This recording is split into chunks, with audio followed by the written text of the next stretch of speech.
듣고 하나도 모르겠다 하시는 분들이 들으면 좀 기초 지식을 쌓는데 좋을 것 같아요. 오케이? 자, 그러면 해봅시다. 일단 여러분들 이 중국에서 지금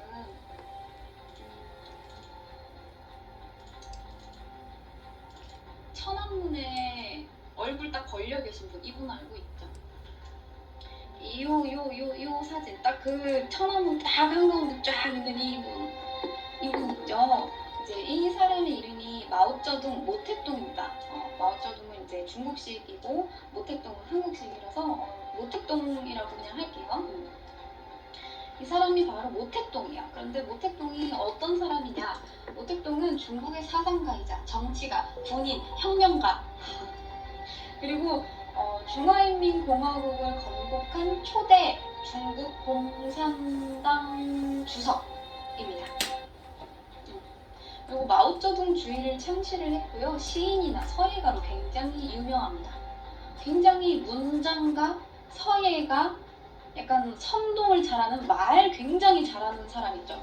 이 사람은 뭔가 군대를 되게 잘 이끌어서 노력으로 뭔가를 했다기보다는 굉장히 말을 잘해서, 사람을 설득을 잘해서, 달변가라서 이 사람이 이제 좀 유명해요. 그래서 이 모택동이라는 사람은요, 모택동은 1893년에 태어났는데, 사실 뭐 원래부터 정치가였냐? 아니, 또 그건 아니에요. 원래부터 정치가였던 게 아니고 아버지는 그냥 농민이에요. 아버지는 농민이었는데 이제 그 아버지 밑에 7 형제가 있었어요. 그런데 다 죽고 3명이 남아가지고 그 모택동 위에 2명이 있었는데 그 둘이 다 죽어버리고 모택동이 이제 맏아들이 된 거죠. 그렇게 모택동은 옹배 아들로 8살에 초등학교에 입학을 합니다. 그래서 13살까지 논어와 사서를 다 읽었다고 해요. 그리고 중학교로 넘어가려고 했는데 아버지의 반대로 중학교에 진학하지는 못하고 계속해서 농사일을 배우게 됐어요. 농사일을 하면서 천재네요. 그죠? 머리가 굉장히 좋았어요. 그래서 더 이상 공부를 하지 못하고 계속해서 농사일에 전념을 했었어야 했는데, 이 사람이 신문에 있던 어떤 혁명에 관련된 글을 읽고 여기에 굉장히 감명을 받은 거예요. 그래서 1911년 10월 신해혁명이 일어나자 혁명군에 입대를 했다가 1912년에 제대를 하고 중학교에 입학을 했다고 합니다. 그리고 중간에 다 삭제를 하고 영국으로 유학을 갔다 왔어요.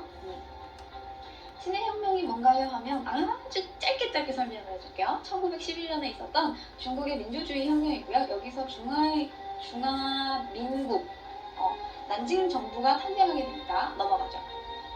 자, 그리고 이 이후에 학교를 졸업하고 베이징으로 넘어가서 도서관 사서로 일을 하게 돼요. 그런데 도서관 사서로 일을 하다 보니까 굉장히 책을 많이 읽게 되겠죠. 책을 많이 읽게 되고 그 중에서도 마르크스의 사상에 굉장히 빠져들게 됩니다.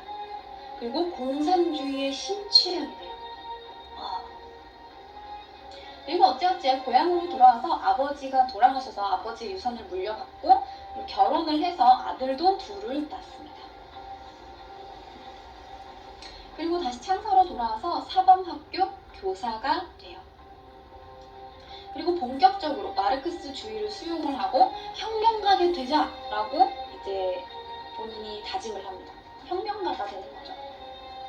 유복한 집안이었네요. 아버지가 좀 농사로 성공을 했어요. 그래서 약간 부농이에요.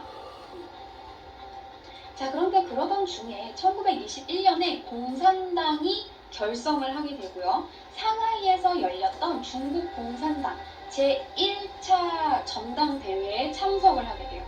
당시 이 모택동은 유명한 인물이 아니었어요. 그냥 일반 혁명가가 되고 싶어하고 당시에 그냥 글을 좀 잘 쓰는 정도고 자기 세력도 없었고 그냥 그렇게 유명하지도 않았는데 어찌어찌해서 굉장히 좋은 기회로 거기에 참석을 하게 됩니다. 그리고 다시 고향으로 돌아와서 중국 공산당 후난성 지부를 창립을 하고 서기로 취임을 합니다. 그런데 여러분들이 여기서 도대체 공산당이 뭔지 모르겠고 서기도 뭔지 모르겠고 그게 뭐 대단한 건지도 모르겠고 잘 모를 수 있어요. 그럴 수 있어. 감이 잘 안 잡히는데 우리나라의 개념으로 이 중국을 이해를 하면 안 돼요. 중국은 우리나라랑 다르게 우리나라는 국가가 먼저고 뭐 국군이 있고 국민이 있고 이런 식이잖아요. 그런데 중국은 애초에 탄생 자체가 당이 먼저 생겼어. 당이 먼저 생기고 창당이 된 이후에 군이 생겼고요. 그 군 이후에 나라가 생긴 거기 때문에 나라가 중요하겠어요? 당이 중요하겠어요? 당이 중요하겠죠. 그래서 당 중심이에요. 당이 굉장히 위에 있어요. 그래서 중국 청년들이 공산당이 되는 건 굉장히 되게 바라는 일이에요. 우리가 약간 공무원이 되는 느낌? 그거보다 좀 더 강하겠죠? 아무튼 그렇습니다. 그래서 이 당서기가 얼마나 대단한 거냐면 대학교 있잖아요. 대학교가 있는데 우리는 대학교에서 제일 높으신 분이 누구예요? 대학교 총장님이죠. 그런데 중국은 대학교 총장 위에 당서기가 있습니다. 대충 무슨 느낌인지 알겠죠? 당이 짱이 당짱. 그래서 중국은 국군이 없어요. 국군이 없어. 오케이? 자, 그래서 여기서 이 중간에 다 생략을 하고요. 자, 제 1차 국공합작이 이제 협의가 되고 있었어요. 당이 먼저예요. 1차 국공합작으로 중국 공산당이랑 당시 국민당이 있었어요. 국민당과 공산당이 있어요. 근데 이 둘이 이제 대립하는 구조예요. 그래서 이 둘이 연합전선을 구축을 해보자라고 이야기를 하면서 공산당 측에서 4명을 뽑아요. 그런데 그중 1명이 모택동이었어요. 나름대로 좀 약간 좀 잘 나가는 스타일이죠. 잘 나가고 있죠. 그래서 이제 이 둘이 국민당과 공산당이 둘이 이제 합작을 하자, 우리 둘이 이제 좀 그만 싸우자 하는 식으로 이제 국공 합작을 하게 되고 여기에서 4명으로 선출되었던 그 모택동이 약간 좀 쭉쭉 성장을 하게 되는 거예요. 공산당 안에서 약간 좀 입지를 다져나가게 되는 거죠. 그래서 이거를 계기로 이제 중앙후보 집회위원으로 쭉쭉쭉 성장을 하다가 마지막에는 이제 중앙위원회 위원이 되려고 했는데 거기서는 실패하게 돼요. 여러 가지를 이제 역임을 했는데 결국 마지막에는 최종으로는 떨어져요. 그래서 자, 여기까지 이해가 안 된다? 여기까지 이해가 안 된다. 둘이 연합 세력을 왜 구축했는지 나는 이해 다 했어요? 둘이 왜 그만 싸우자라는 이야기가 나왔냐면 당시에 제국주의랑 군벌을 타도하자라는 식으로 이야기가 나온 거예요. 그래서 민족혁명을 성취를 할 만한 이런 계획을 갖고 있었던 거예요. 그런데 원래 여기서 이제 협상이 잘 됐었는데 국민당에는 장개석이라는 인물이 있어요. 장개석이라는 인물이 있고 공산당에는 약간 이제 나중에 되는 건데 나중에는 이제 대표 인물이 모택동이 되는 거죠. 국민당에는 장개석, 장개석 씨 보여줄게요. 이분 장개석입니다. 이 사람이 국민당, 이 사람이 공산당 대표 인물입니다. 그런데 이 사람이 굉장히 공산당을 싫어하는 사람이었어요. 나는 공산당이 싫어요 하면서 정말 싫어했어요. 그래서 이제 이 둘이서 이제 그만 싸우고 우리 군벌 뭐 제국주의 다 타파하고 우리끼리 좀 잘 지내보자, 우리끼리 좀 합쳐보자라고 이야기가 나왔었는데 이 장개석이 같은 시대 사람이요. 이 장개석이 이 공산당의 입지가 굉장히 커질 걸 두려워했던 거예요. 우리 이렇게 손잡아놓고 나중에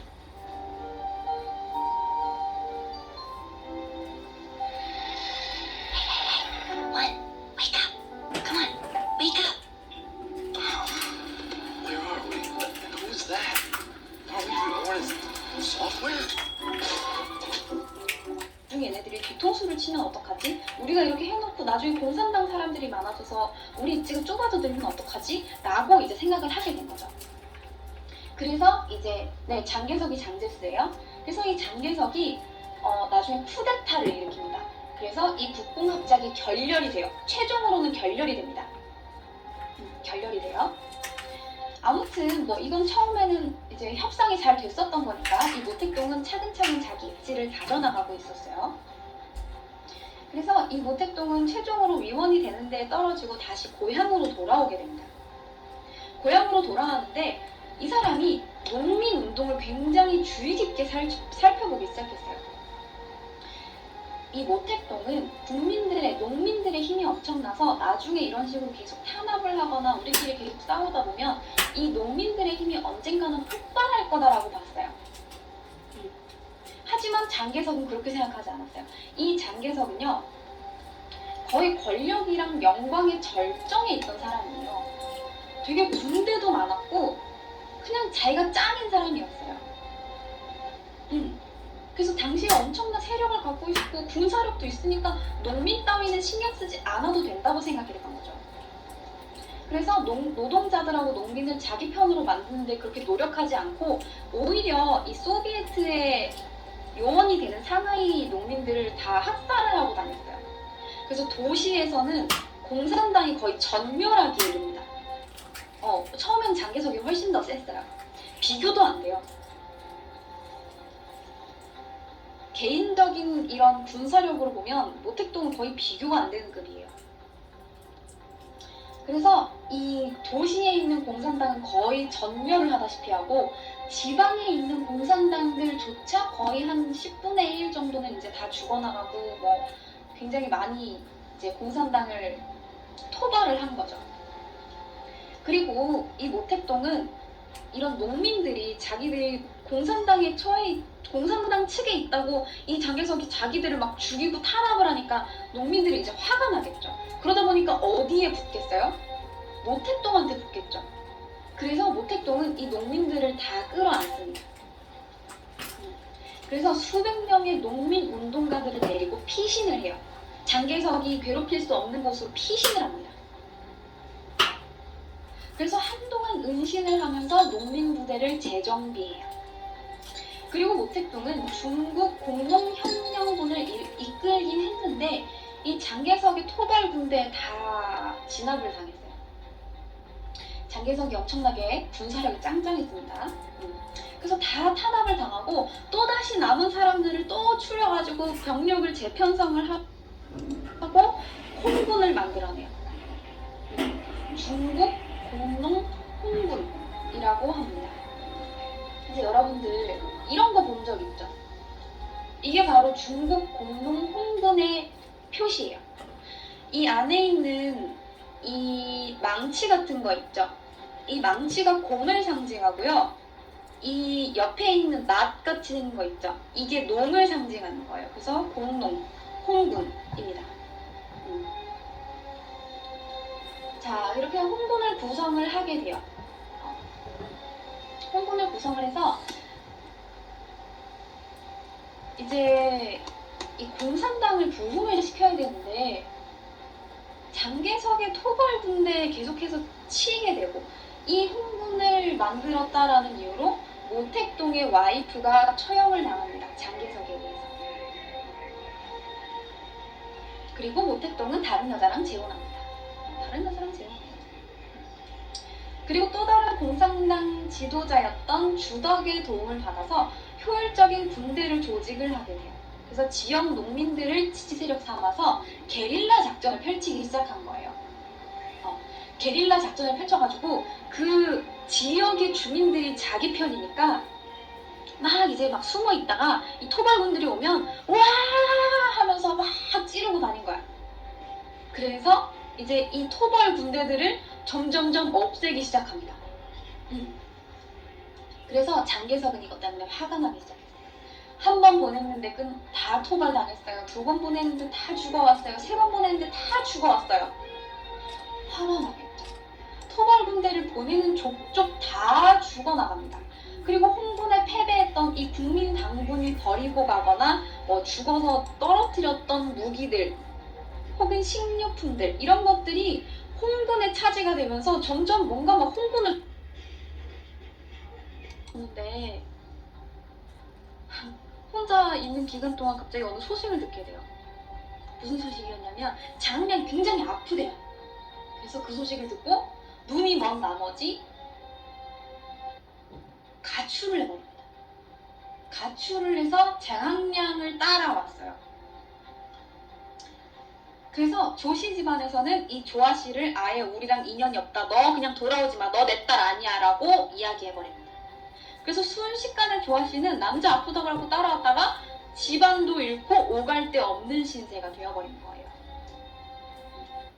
그래서 이 오갈 데 없는 조아 씨를 우봉지라는 당시 장항량의 본처, 이 본처가 할 수 없이 그냥 얹혀 살게 해줍니다. 얹혀 살게 해주는데 정말 마지못해 허락한 거예요. 대신에 조건을 겁니다. 절대 장항량과 내 집에 발들이지 마.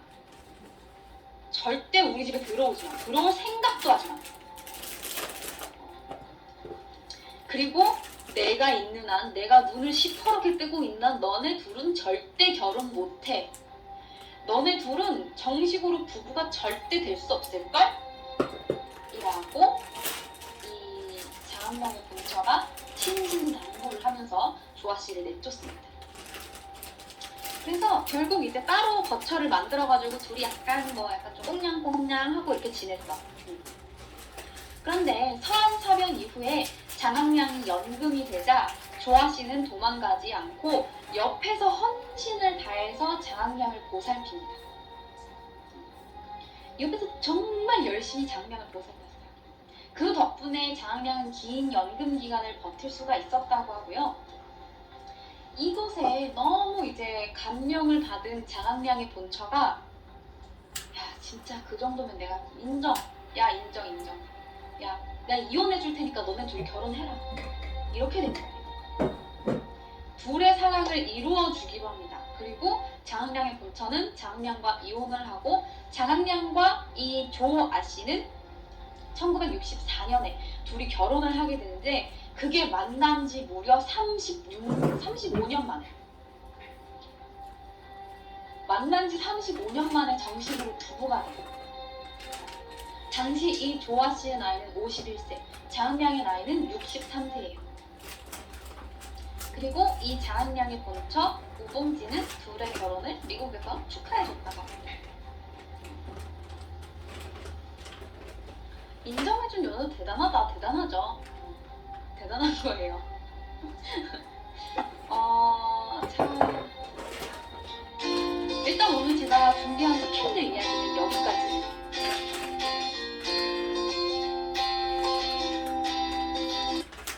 커피 이야기. 여러분들 요즘 현대인들의 필수 영양소 아니겠어요? 카페인?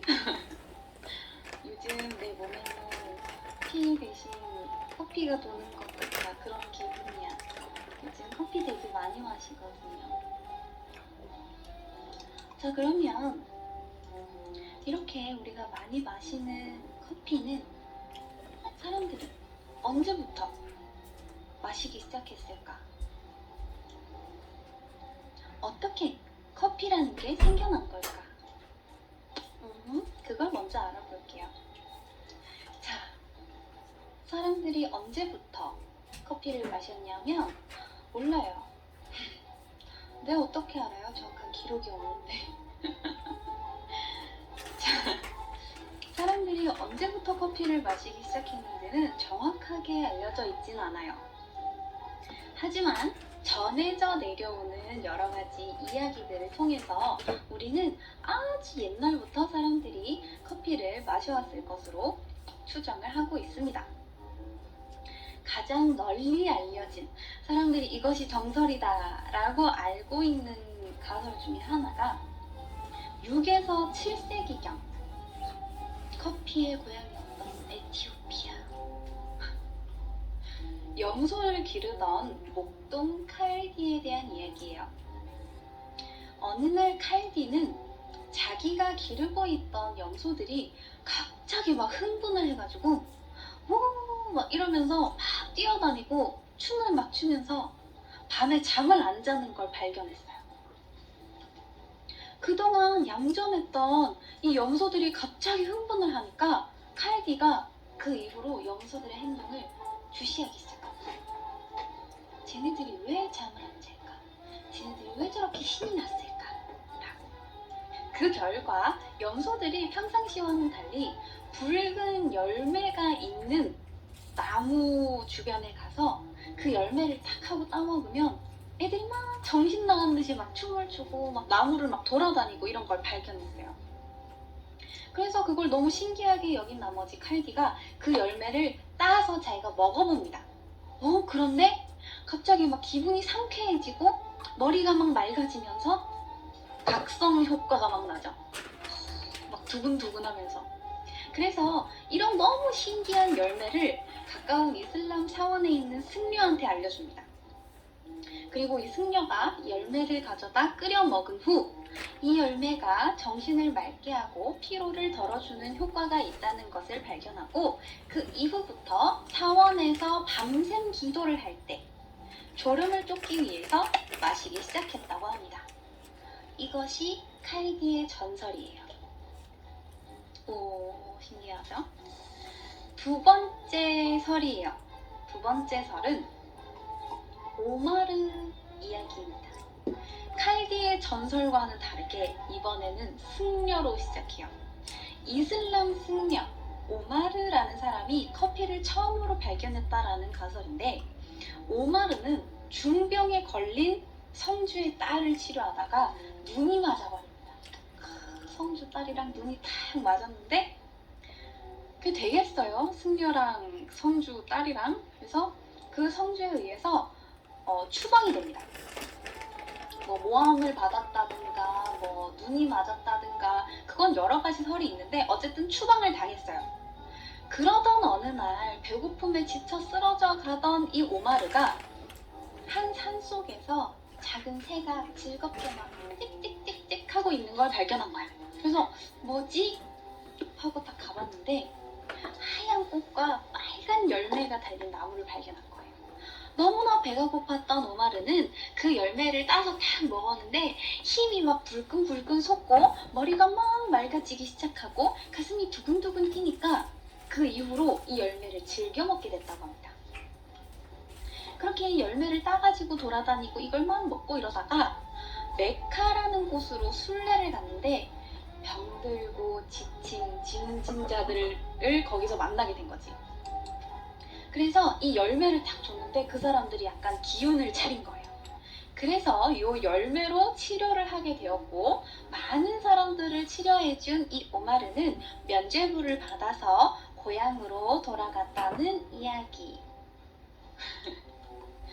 이것이 오마르의 전설입니다. 이 모든 전설들로 미루어 보아 최초에는 이 커피가 그냥 우리가 기호식품으로 마시는 그런 음료가 아니라 거의 종교인들한테 각성제 비슷한 거의 약용으로 쓰였다는 걸 알 수 있어요. 초반에는 우리가 지금 먹는 커피 방식이 아니라 과육을 먹었대요. 그 빨간 열매 자체를 먹었대. 그래서 양치기들은 열매를 으깨서 양고기에다가 비벼 먹기도 하고 막 같이 이렇게 밥 같은 거랑 섞어서 죽처럼 끓이고 간혹 분쇄한 커피콩을 동물 기름덩어리랑 같이 버무려가지고 들고 다니면서 먹었대요. 그러다가 이후 커피콩을 태우는 방법을 알게 됐고, 나중에 이 태운 커피콩을 뜨거운 물에 끓여 마시거나 아니면 열매의 즙을 발효를 해서 카와라는 와인 비슷한 음료를 만들어냈어요. 카와, 여러분들 익숙하죠? 카와. 이 음료는 13세기 이전까지는 거의 성직자들만 마실 수 있었어요. 아까 이야기했듯이 성직자들이 각성 효과를 위해서 마시던 거라서. 때문에 커피 재배는 아라비아 지역에만 한정이 돼 있었고, 다른 지역에서는 커피 종자를 막 그렇게 생산을 하지는 않았다고 합니다. 그래서 13세기 이전까지만 해도 이슬람에 의해서 많은 보호를 받아서 잘 전파되지 않고 있었어요. 그런데 십자군 전쟁이 일어나게 됩니다. 십자군 전쟁 이후에 유럽 병사들이 커피라는 걸 맛보게 됐어요. 오, 너무나 놀랍죠? 그러면 유럽인들이 이걸 가져갔을까요? 아니에요. 왜냐하면 그 당시에는 워낙 이 커피라는 게 종교색이 강하다 보니까 이슬람들이 먹는 것, 이슬람인들이 마시는 것이라는 생각이 너무 강했기 때문에 이교도들의 음료라는 생각에서 이 커피를 멀리했어요. 유럽인들이 참 어리석은 짓을 했죠. 기독교인들은 이 이교도적인 음료라면서 커피를 배척했고 나중에 한 17세기 정도 돼서야 유럽에 널리 퍼지게 되는 겁니다. 어쨌든 그 전까지는 수도사들이 마시던 일반인들이 잘 마실 수 없었던 음료였는데요. 그러면 과연 여기서 어떻게 일반인들한테 퍼지게 됐을까요? 오스만 제국 때 이슬람 세력의 확산과 함께 이 커피라는 것이 메카로 전파됩니다. 메카? 메카? 많이 들어봤는데 익숙하죠? 메카. 어떤 중심지를 표현할 때 우리는 메카라는 말을 쓰잖아요. 이 메카라는 건 사실 도시 이름이에요.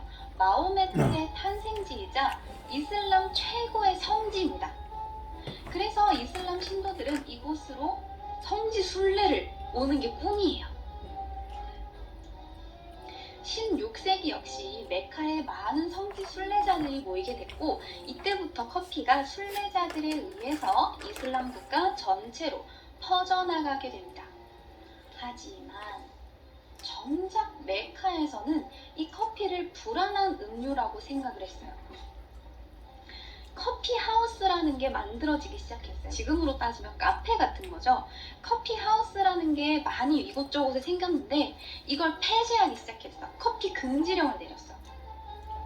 왜냐고? 커피를 불순한 음료라고 생각했기 때문이에요. 16세기부터 메카나 콘스탄티노플 같은 도시에서 이 커피 하우스를 중심으로 성적 오락, 도박 같은 것들이 막 성행하기 시작한 거예요. 그러다 보니까 이 이슬람의 총독이라고 해야 할까? 케르베라는 사람이 이 커피를 불법화 시켜버립니다. 너네 커피 마시면 불법이야 라고 하는 거예요. 모든 커피하우스를 강제로 닫게 만듭니다. 하지만 우리 지금 여러분 커피 이제부터 불법이에요 하면 여러분들 커피 안 마실 건가요? 아니죠. 모든 사람들이 음지에 숨어서 쉬쉬하면서 커피를 마시기 시작하는 거예요. 근데 불법이니까 걸리면 어때요? 혼나겠죠. 몽둥이로 구타당해요. 가죽자루에 묶어가지고 아주 그냥 막 몽둥이로 막 때리는데 그런데도 사람들이 이 커피를 끊지를 못해요.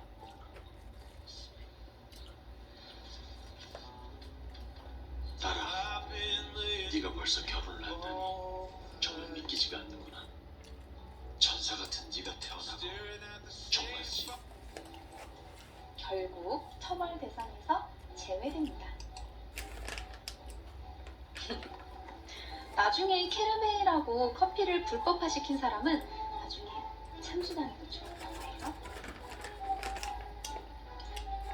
이 케르베라는 사람이 술탄한테 이 커피를 들고 가서 이거 진짜 나쁜 거예요. 사람들이 이거 마시면서도 막 도박도 하고 막 이상한 짓 한다니까요 라고 하면서 술탄한테 이것을 불법화해달라고 말을 하지만 커피를 딱 마신 술탄이 유용한 대체 음료가 될 수 있겠어. 맛이 좋아. 이 각성작용이 경건함을 일깨운다면서 커피를 널리 보급하라고 이야기를 합니다. 그래서 이슬람 국가에서 커피가 더욱 사랑을 받을 수 있었죠. 어느 정도로 사랑받았냐고요? 여자들은 남편들이 매일 일정량 이상의 커피를 제공하지 못하면 이혼을 할 권리가 있었어요.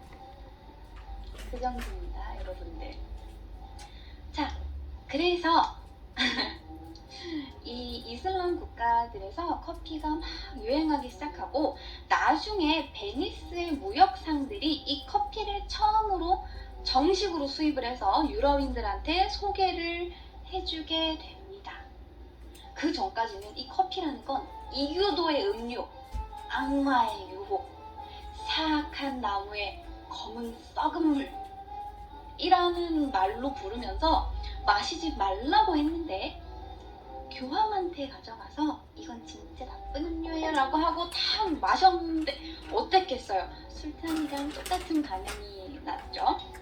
당시 교황은 클레멘스 8세였는데 이 커피를 금지해달라는 요청을 받고 커피를 딱 한 모금 마신 뒤에 이 사탄의 음료는 이교도 사람들만 마시기에는 너무 맛있어!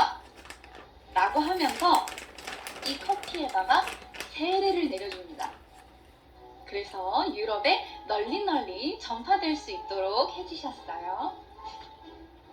이후에 1629년부터 이탈리아 베네치아에 유럽 최초의 커피하우스가 탄생을 했고요. 유럽 각지에 커피하우스가 막 우후죽순 생기고 그때부터 유럽인들이 커피를 즐기기 시작했습니다. 그런데 이 커피가 가져온 파장은 어마어마했으니 그 전까지는 유럽인들은 식수 품질이 엄청나게 좋지 않아서 대신 술을 마셨어요. 지금도 그렇죠. 지금도 프랑스 같은 곳에는 물에 석회가 너무 많아서 그 물을 생으로 마실 수가 없잖아요. 옛날에도 똑같았어요. 옛날엔 더 했겠죠.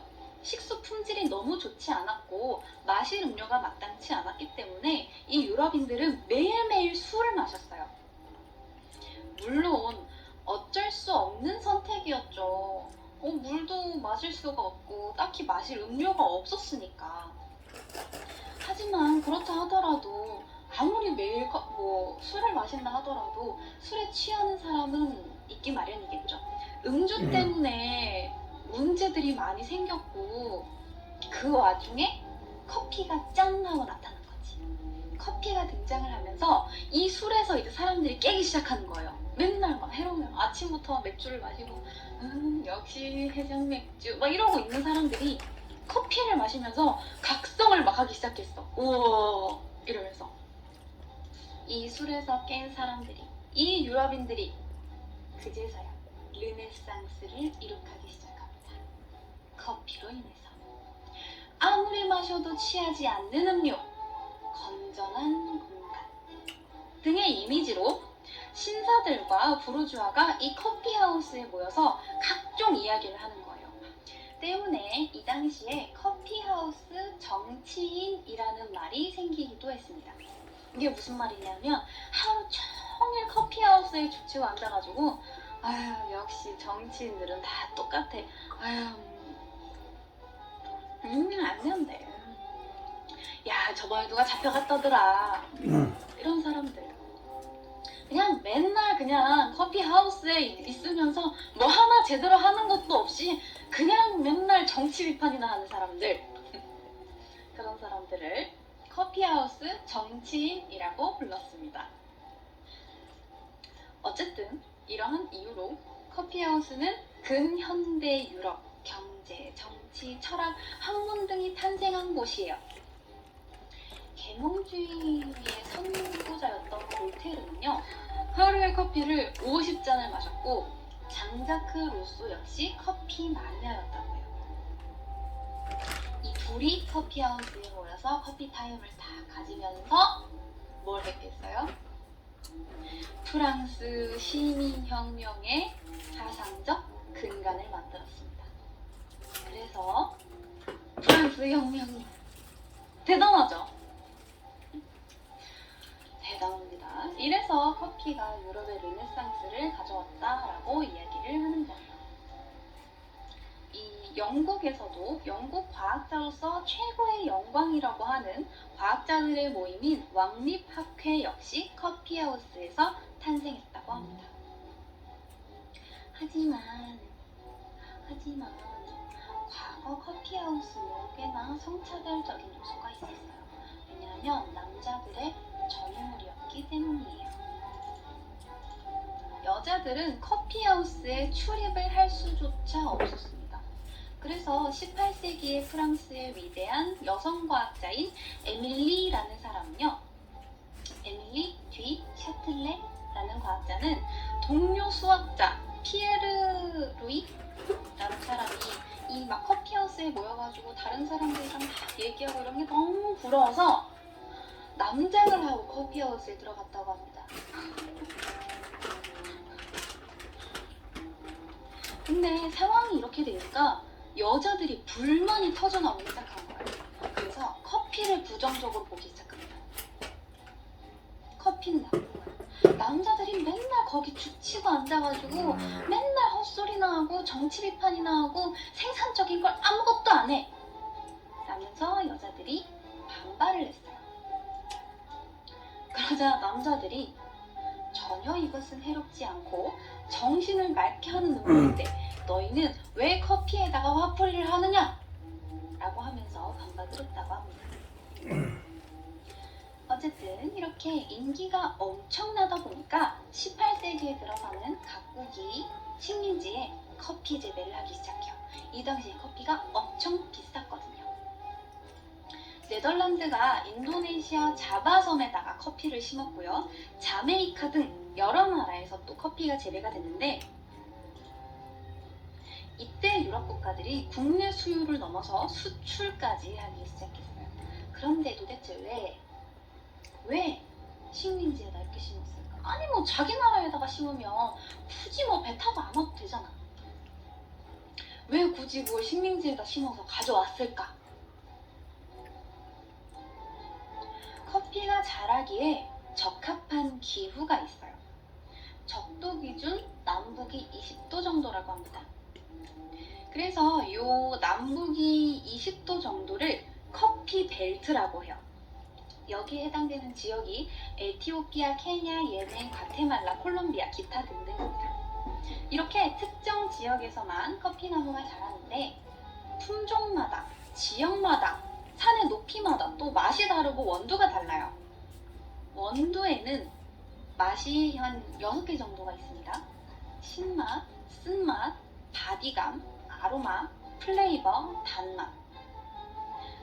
원두 생산지의 토질, 온도, 강수량, 습도, 해발고도, 기타 등등마다 다 달라요. 그래서 여기에서 가장 크게 구분짓는 원두가 있는데요.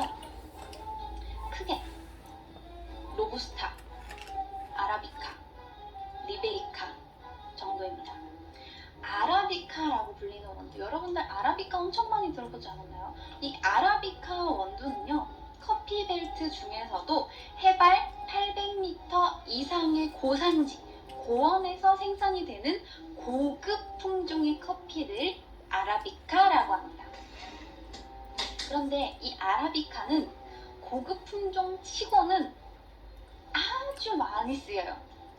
전 세계적으로 원두 시장의 한 60, 70% 정도를 차지하고 있을 정도로 인기가 많은데 이유는요, 다른 원두에 비해서 맛이 좀 부드러워요. 맛이 부드럽고 단맛이랑 신맛이 다른 거에 비해서 조금 강하고 향기가 뛰어나기 때문입니다. 그렇기 때문에 고가로 취급을 받고 있고 생산량은 더더욱 늘어나고 있다고 해요. 어디에서 생산을 제일 많이 하느냐? 브라질입니다. 너무나 당연한 이야기일까요? 왜냐하면 브라질이 메달을 받으실 분들이 참 많습니다. 이번 달 우리 기사님들 수고 많으셨네. 소득 자료 제출. 최대의 커피 생산지이기 때문이에요. 두 번째, 로부스타입니다. 로부스타. 카네포라라고도 불리기도 하는데요. 이 커피는 해발이 좀 낮은 지역에 기온이 높아서 커피 나무가 빨리빨리 자라요. 때문에 상대적으로 병충해에 강합니다. 아라비카 같은 경우에는 병충해에 되게 약한 단점이 있어요. 하지만 이 로부스타라는 말 자체가 튼튼하다는 뜻이에요. 금방금방 자라고 병충해에 강해요. 하지만 생산량은 높은데 그만큼 숙성되는 과정이 좀 줄어들기 때문에 맛이 단순하고 향이 조금 약하다는 차이점이 있습니다. 그래서 이 로부스타가 맛이 좀 단순하기 때문에 여러 가지 블렌딩 할 때 베이스로 쓰이기도 합니다. 그리고 우리가 이 로부스타를 가장 많이 접하는데 이유가 뭐냐면 믹스 커피에 쓰이기 때문이에요. 그 믹스 커피, 그 커피 알갱이 있죠? 그걸 로부스타로 만듭니다. 참고로 믹스 커피, 이 커피 가루를 최초로 만든 사람은 일본인이에요. 자, 또 유명한 커피가 있죠, 여러분들. 여러분 커피 제일 비싼 거 하면 뭐 생각나요? 루아 커피라고 하겠죠. 네, 이것이 타양 고양이라고 불리는 것입니다. 루아 커피죠. 인도네시아어로 커피를 뜻하는 코피, 그리고 긴 꼬리 사양 고양이를 뜻하는 루아, 이 결합한 뜻이에요. 그래서 루아 코피, 루아 커피라고 불립니다. 인도네시아, 필리핀 등지에서 서식하는 사양 고양이가 커피를 막 먹어요. 커피 열매를 막 먹은 다음에 를 해요. 배설을 하면 거기에 씨앗이 다닥다닥 붙어 있어요. 그래서 이것을 씻어서 햇빛에 말려서 볶아서 갈면 루아 커피가 됩니다. 근데 이게 사양 고양이라고 불리긴 하는데 정확하게 고양이 종은 아니라고 하네요. 이 사양 고양이의 똥이 왜 이게 최고급이라고 불리냐 하면 이 사양 고양이가 진짜 잘 익은 커피만 따먹는 능력이 있대요. 그러니까 최고급 품종의 이 되게 잘 익은, 일단 얘가 선별 과정을 거치는 거예요. 선별 과정을 거치고 먹어요. 근데 먹잖아? 그럼 열매가 그 안에서 이렇게 막 소화가 되잖아요. 씨앗은 소화가 안 되겠지만 이게 소화가 되면서 이 원두의 쓴맛이랑 떫은 맛이 자연스럽게 사라진다고 합니다. 그리고 특유의 향과 맛이 배이게 된대요. 그래서 루아 커피가 비싼 겁니다. 이 루아 커피는 연간 400에서 500kg 정도밖에 생산이 안 되는 희소성 때문에 사람들한테 엄청 비싼 커피, 명품 커피로 통하기 때문에 되게 가격이 비싼데요. 여러분들이 많이 마셔보셨다고 하셨잖아요. 그건 거의 양식이라고 해야 할까요? 원래 같으면요, 이 루아 커피는 400g 기준으로 50만 원을 호가합니다. 그러니까 여러분들이 그냥 일반 커피점에서 루아 커피 테이크아웃 이게 좀 힘들어요. 이 루아 커피 인기가 많아져서 사람들이 루아 커피를 많이 찾다 보니까 사람들이 사양 고양이를 사육을 하는데 사육 환경이 너무 좋지 않아서 이것도 좀 문제가 되고 있다고 사양 고양이 학대 문제로 많다고 합니다. 어쨌든 우리가 원두 이야기를 할 때 로부스타, 아라비카라고도 하는데요. 여러분들이 더 많이 들어본 거 있잖아요. 하와이 코나, 케냐 더블레이, 브라질 산토스. 이게 도대체 뭘까? 왜 이렇게 부르는 거죠? 왜 이렇게 어렵게 부르는 거예요? 그것은 바로 이 생두의 이름, 표시 방법이 다르기 때문입니다. 생산 국가랑 산지명을 같이 이야기하는 경우, 자메이카의 블루마운틴에서 재배한 거다 라고 하면 자메이카 블루마운틴이라고 불러요. 과테말라 안티구아에서 생산을 했다? 그러면 과테말라 안티구아입니다. 이해하시겠죠? 또 두 번째는 생산 국가랑 수출 항구명이 같이 붙는 경우예요. 그러면 브라질에서 생산된 커피가 산토스 항구를 통해서 수출이 되는 경우 브라질 산토스라고 부릅니다. 에티오피아에서 재배된 커피가 모카 지역의 항구로 수출이 되는 경우 에티오피아 모카입니다. 그리고 우리가 더 어려워하는 거, 케냐 더블레이가 뭐야? 생산 국가랑 등급이 붙는 경우예요. 코스타리카. 케냐 더블A는 케냐에서 생산한 더블A 등급의 커피입니다. 코스타리카 SHB이면 코스타리카에서 재배한 SHB 등급이에요. 자, 그러면 그 등급을 어떻게 나누느냐? 그 등급은 원두 생산지, 고도, 생도, 크기, 기타 등등으로 여러 가지로 분류가 돼요. 그런데 그 분류가 절대적인 분류가 아니에요. 나라마다 분류가 달라요. 그 등급을 매기는 게. 뭐 넘버가 1, 2, 3도 있고, 뭐 콜롬비아 같은 경우에는 여러분들 많이 들어보신 거 수프리모 있고요. 엑셀로로 나뉘고, 과테말라랑 엘살바도르 같은 경우에는 HB, SHB로 나뉩니다. SHB가 뭐냐면 Strictly Hard Bean 이라서 이걸 줄여서 SHB라고 해요. 자, 그래서 원두는 이렇게 나뉘고요. 지역이 또 달라요. 지역이 또 나뉘는데 아까 이야기했듯이 브라질 커피가 최대 커피 생산지예요. 어디 품종을 막론하고 무조건 브라질이 엄청난 최대 생산지예요. 품종은 뭐가 됐든. 어느 정도로 이 브라질이 원두를 많이 생산하냐면요. 브라질의 커피 작황이 좀 좋지 않을 때 브라질에 흉년이 만약에 불었다. 그래서 커피 원두가 제대로 나지 않는다. 그래서 스타벅스가 망할 정도. 자, 두 번째로 생산량이 많다고 이야기하는 두 번째에서 세 번째 정도로 많다고 하는 것이 콜롬비아예요. 그런데 콜롬비아에서 나는 커피들은 주로 좀 고급 커피로 분류가 됩니다. 산미도 조금 적어, 신맛이 조금 적어서 밸런스가 좀 맞아요. 어떤 거는 신맛이 엄청 강하고 단맛이 좀 막 줄어들고 뭐 향이 엄청 강하고 이런 게 있는데 이 콜롬비아에서 나는 커피들은 전체적으로 밸런스가 맞기 때문에 한국인들이 제일 좋아하는 커피 지역이라고 해요. 자, 참고로 미국의 커피숍이 최초로 생긴 건 1696년이고요. 우리나라는 1896년입니다.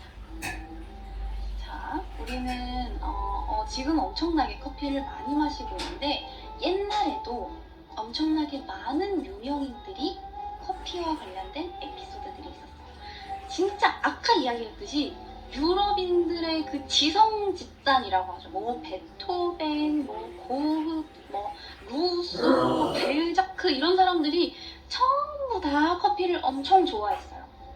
그래서 좀 몇몇 분들의 커피 에피소드를 들려줄게요. 첫 번째는 나폴레옹입니다.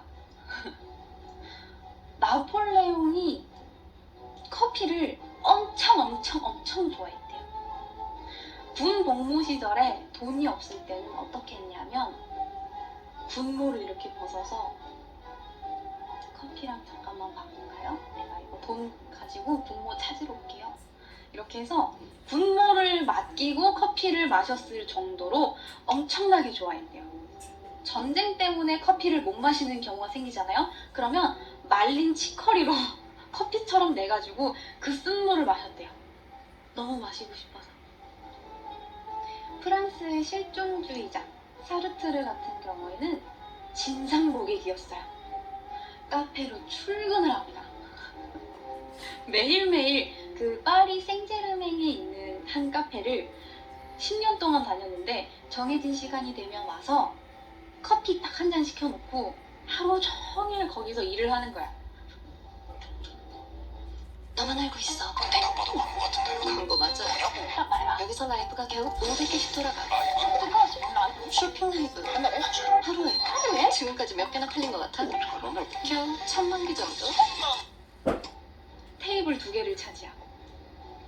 세 번째는 베토벤은 사치품으로 커피를 엄청 즐겼는데 하루에 정확하게 원두를 60알로만 만들어 마셨다고 해요. 커피 개수를 세서 원두알 60개로만 커피를 만들어 마셨어요. 그럴 때마다 60가지의 영감을 얻었다고 합니다. 그 정도로 커피를 사랑했고 손님이 오잖아요. 그러면 또 60알을 세. 120알이야. 또 다른 손님이 와? 그럼 또 세. 180알이야. 그렇게 커피를 냈어. 왜냐하면 왜 그렇게 굳이 커피를 하나하나 다 샜냐 하면 당시 커피는 비싼 사치품이었고 너무나 가난했던 베토벤은 생활비에서 어떻게 쪼개서 커피 원두를 샀기 때문에 하나를 아껴 먹을 수밖에 없었어요. 눈물 난다. 같은 음악가였던 바흐의 경우에는 당시 커피 열풍을 반영하는 커피 칸타타라는 음악을 작곡합니다. 내용은 커피를 끊으라고 강요하는 아버지와 그럴 수 없다라고 주장하는 딸의 이야기예요. 둘 사이의 실랑이를 음악으로 만들어낸 건데 이 음악은 최초의 커피 광고에 쓰이기도 했다고 합니다. 네. 자, 그리고 마지막 인물 고리오 영감, 나귀 가죽 등 20년 동안 100여 편의 작품을 썼던 오노레 드 발자크입니다. 이 발자크는요 33살 무렵에 한 여자한테 빡 하고 꽂혔어요. 한눈에 봐도 내 여자야. 그런데 이 여자가 백작 부인이에요.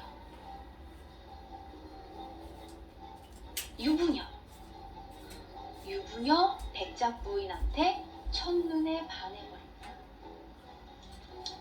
유부녀였던 한스키인데 발자크는 굴하지 않고 끊임없이 그녀에게 구애합니다. 사랑합니다. 나랑 살아주세요. 이렇게. 자, 그렇게 끊임없이 구애를 한 결과 감동받은 백작 부인이 한 가지 조건을 걸었어. 내가 남편이 죽으면 너랑 결혼하겠다 라고 이야기를 합니다. 그동안 이 발자크는 그녀에게 맞는 남자가 되기 위해서 계속해서 글을 씁니다. 혼수 마련해야 되니까 지위, 백작 부인인데 아무 그냥 막 그럼 평민 남자랑 결혼할 수 없잖아요. 지위와 재산을 위해서 하루에 수십 잔씩 커피를 마시면서 각성 이걸 하면서 맨날 글을 썼던 거예요. 하루에 15시간 이상씩 글을 썼다고 합니다. 이후 18년이 지났어요. 기다림 끝에 51세가 되어서 그녀와 결혼합니다. 행복한 신혼생활. 하지만 그는 지나친 카페인 과다 복용으로 인해서 결혼 5개월 만에 숨졌습니다. 그러니까 여러분들도 적당히 드셔야. 이 발자크는요 평생 5만 잔 정도의 커피를 마셨다고 합니다. 대단하죠? 어쨌든 이렇게 해서 여러분들 커피의 역사와 커피 원두의 종류, 커피 재배지 정도, 그리고 커피와 관련된 인물에 대해서 알아봤는데요. 그러면 여러분들 또 궁금하잖아요. 나는 에스프레소가 뭔지 몰라요. 나는 카페라떼가 뭔지 잘 몰라요. 나는 마키아토가 뭔지 몰라요. 라고 하시는 분들 있잖아요. 쫄지 마세요. 자, 알려줄게요. 자, 첫 번째예요. 가장 베이스가 되는 에스프레소입니다. 에스프레소는요, 말 그대로 에스프레소예요. 원액입니다. 커피 원액, 커피 쫙 원액이에요. 이 커피는요, 요만한 잔 있잖아요. 데미타세라고 불리는 잔이 있거든요. 거기에 담아서 마셔야 제대로 된 에스프레소라고 합니다. 에스프레소는 높은 압력을 딱 하고 줘서 짧은 시간에 커피를 딱 하고 추출을 하는 거예요.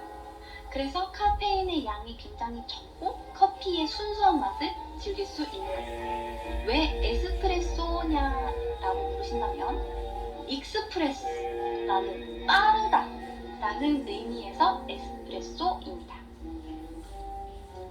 빠르게 추출하는 것, 익스프레스예요. 보통 이 에스프레소는 에스프레소 기계로 추출을 합니다. 이 기계는 1906년에 개발이 되었어요. 자, 이 에스프레소에서 또 유명한 거 있죠. 커피를 마시면 풍부한 크레마와 함께. 크레마가 뭔데? 크레마는 그 커피, 갈색의 그 커피 위에 옅은 갈색 크림층이 생기는 거예요. 옅은 크림층. 그게 크림을 억지로 집어넣은 게 아니라 그 커피 거품이 자연스럽게 거기에 그냥 나오는 거예요. 커피 원두에 포함된 오일이 증기에 노출이 돼가지고 표면에 뿅 하고 뛰어오르는 게 바로 크레마입니다. 그래서 이 크레마를 보고 이 에스프레소가 잘 추출이 됐는지 잘못 추출이 됐는지를 볼 수 있습니다. 향을 다 맡으시고 이 크레마 상태를 다 보시고 그 다음에 호로록 마시면 되겠습니다. 자, 아무것도 넣지 않은 순수한 에스프레소를 카페 에스프레소라고 합니다. 룽보는 에스프레소를 길게 오래 뽑아내는 걸 룽보라고 합니다. 그래서 에스프레소보다는 조금 더 진해요. 자, 이렇게 우리가 에스프레소를 짧은 시간에 뿅 하고 크레마와 함께 뽑아냈습니다. 자, 그러면 여기에다가 뭘 추가하느냐에 따라서 커피의 종류가 아주 많이 달라져요. 이것이 바로 여러분들이 아이스 아메리카노 한 잔이요 라고 하는 그 아메리카노입니다. 자, 왜 아메리카노라고 할까요? 당연히 미국인들이 많이 마셨으니까 아메리카노라고 하겠죠. 카페 아메리카노입니다. 얼음을 넣으면 아이스 아메리카노고요. 뜨거운 물 부으면 그냥 아메리카노입니다. 자, 그러면 이 아메리카노는요 어떻게 생겼느냐? 왜 아메리카노가 되었느냐? 자, 때는 바야흐로 1770년대 보스턴으로 돌아갑니다. 당시 미국은 영국의 식민지였어요. 영국에서는 동인도 회사가 경영난을 겪고 있었죠.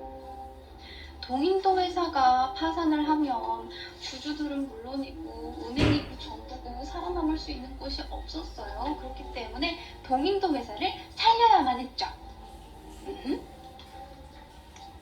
그래서 영국은 남아도는 차를 아메리카에다가 팔도록 독점권을 부여합니다.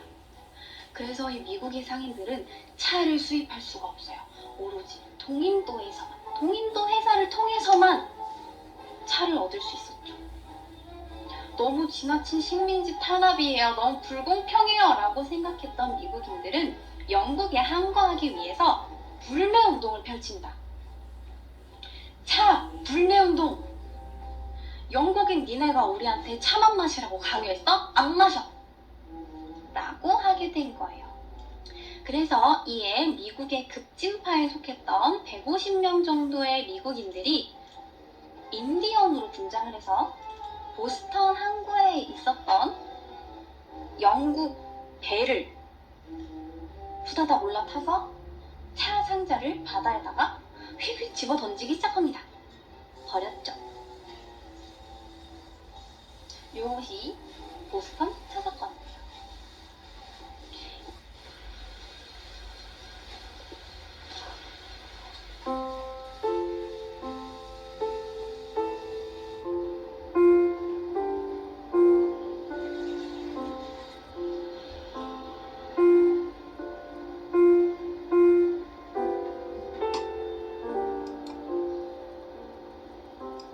이 사건으로 인해서 미국의 독립혁명이 벌어지게 된 겁니다. 그래서 미국인들이 이때부터 차 대신 커피를 마셔야겠다라고 생각을 한 거죠. 하지만 이때까지는 영국이 중남미에서 들여온 이 커피의 수입을 금지시켰기 때문에 미국인들이 제대로 된 원두나 로스팅하는 기계나 커피를 끓이는 도구 같은 게 없었어요. 너무나 열악한 환경에서 로스팅해서 막 오래된 원두나 아니면 그냥 생두 같은 걸 들고 다니다가 대충 빻아가지고 으깨가지고 그냥 물 부어서 마시는 거예요. 그러니까 유럽인들의 커피와는 완전 달랐겠죠. 정말 막 쓰고 떫고 막 이상한 맛이 나는 거예요. 제대로 된 맛이 나지 않으니까. 그러다 보니까 이 쓰고 떫은 맛을 중화시키기 위해서 물을 많이 붓기 시작합니다. 그래서 연한 농도의 커피를 마셨던 거죠. 이후에 이탈리아에서 1900년대 에스프레소 머신이 발명이 됐고 2차 세계대전 때 미국 군인들이 처음으로 에스프레소라는 걸 접하기 시작했어요. 뭐지? 까만 물 뭐지? 엄청 진한데? 호로록 고산차야? 한약이야? 너무나 연한 농도에 익숙해 있었던 이 미국인들 입맛에 완전 에스프레소는 마실 수가 없는 물인 거예요. 그러다 보니까 물을 타서 또 마시기 시작합니다. 연하게 마신 거죠.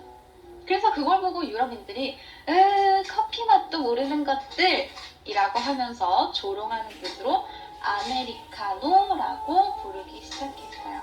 그것이 바로 여러분들이 지금 마시고 있는 아메리카노입니다. 자, 그리고 요즘 핫한 커피 콜드브루입니다. 콜드브루라고 하기도 하고요.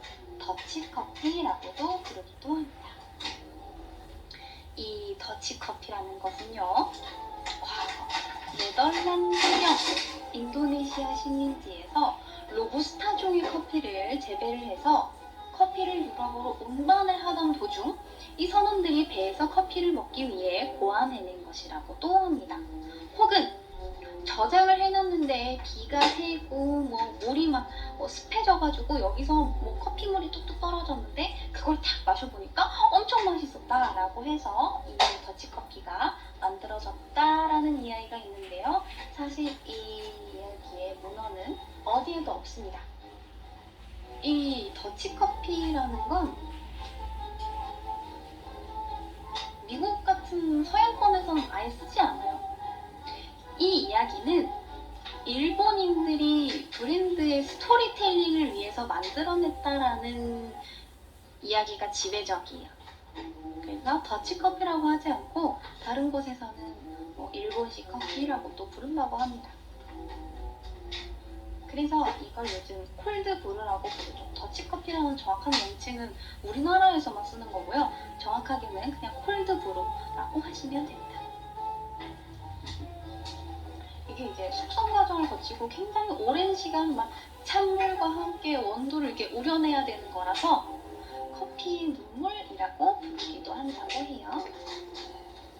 그래서 요 콜드브루 같은 경우에는 카페인이 좀 적어요. 하지만 아예 카페인이 없는 건 아니에요. 카페인이 조금 적고 쓴맛이 조금 덜하고 부드러워서 사람들이 좋아합니다. 요 더치커피는 에스프레소랑 비슷하다고 생각하시면 돼요. 요 더치커피, 요 콜드브루 원액을 우유에 섞으면 라떼가 되고 물을 섞으면 그냥 아메리카노처럼 마실 수 있는 거고 여러 가지로 활용이 가능합니다.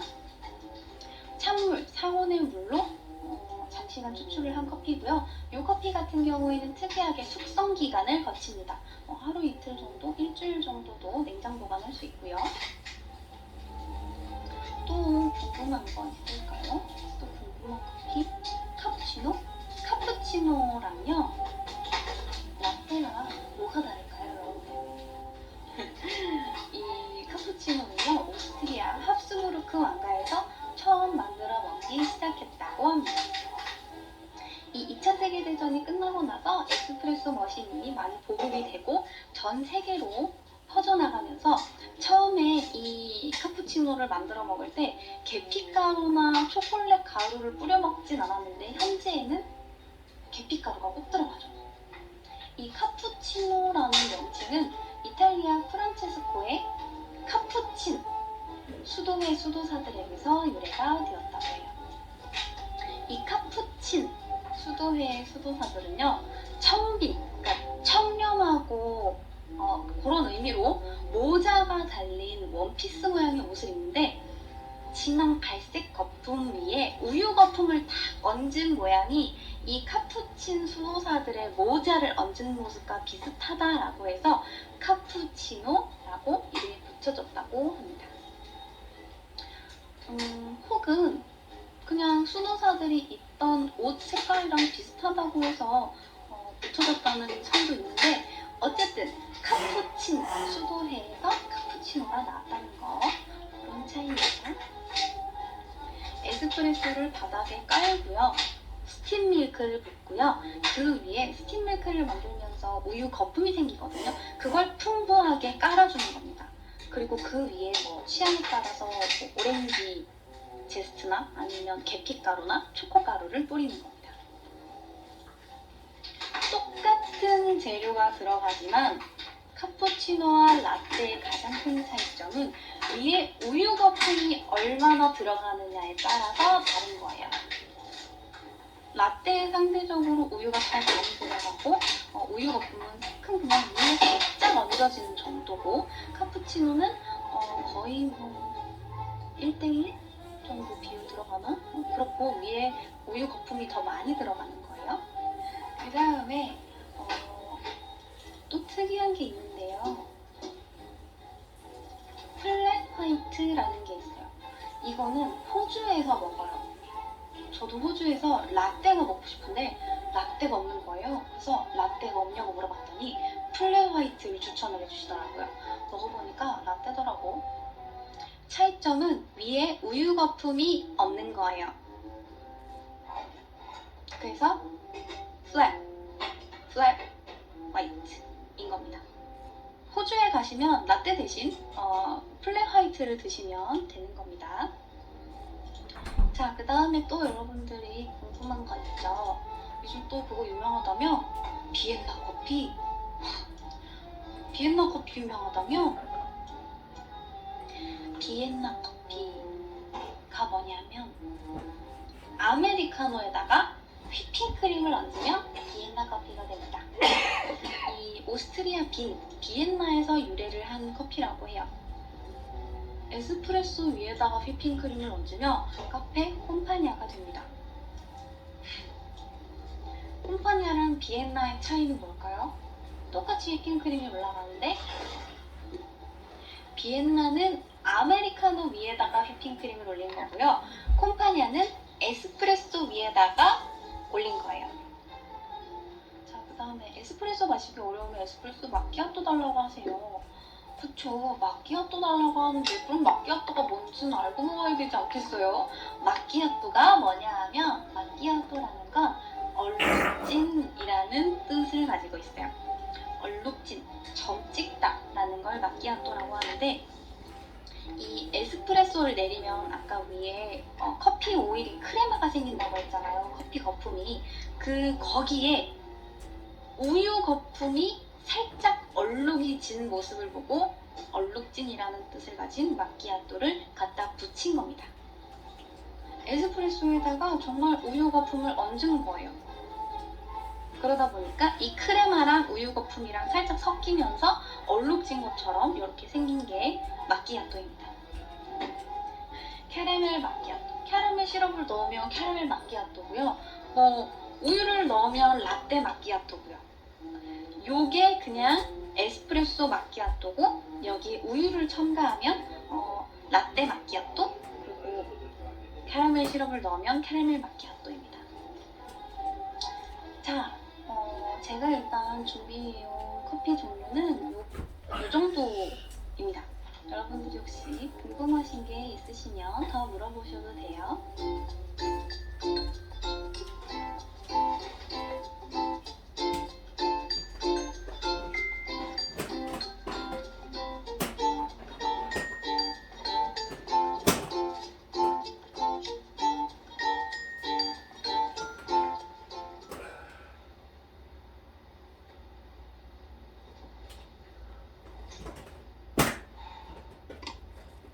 오늘은 저주받은 물건에 대해서 이야기할 거예요.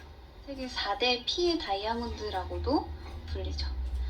다이아몬드라는 이름은 고대 그리스어 아다마스, 즉 정복할 수 없다라는 뜻에서 유래했다고 해요. 이게 단단해서 잘 깨지지도 않고 뜨거운 불에 넣어도 녹지 않으니까 붙여진 이름일 걸로 추정이 됩니다. 자, 이러한 다이아몬드가 보석으로서 최고의 자리에 오른 것은 17세기 말 이탈리아의 베네치아 유대인 보석 세공사 빈첸조 페루치라는 사람에 의해서 수학적 비례에 따라 다이아몬드를 58면으로 깎아서 광선의 굴절을 극대화시키는 방법인 브릴리언트 컷, 연마 방법이 알려지고 나서부터예요.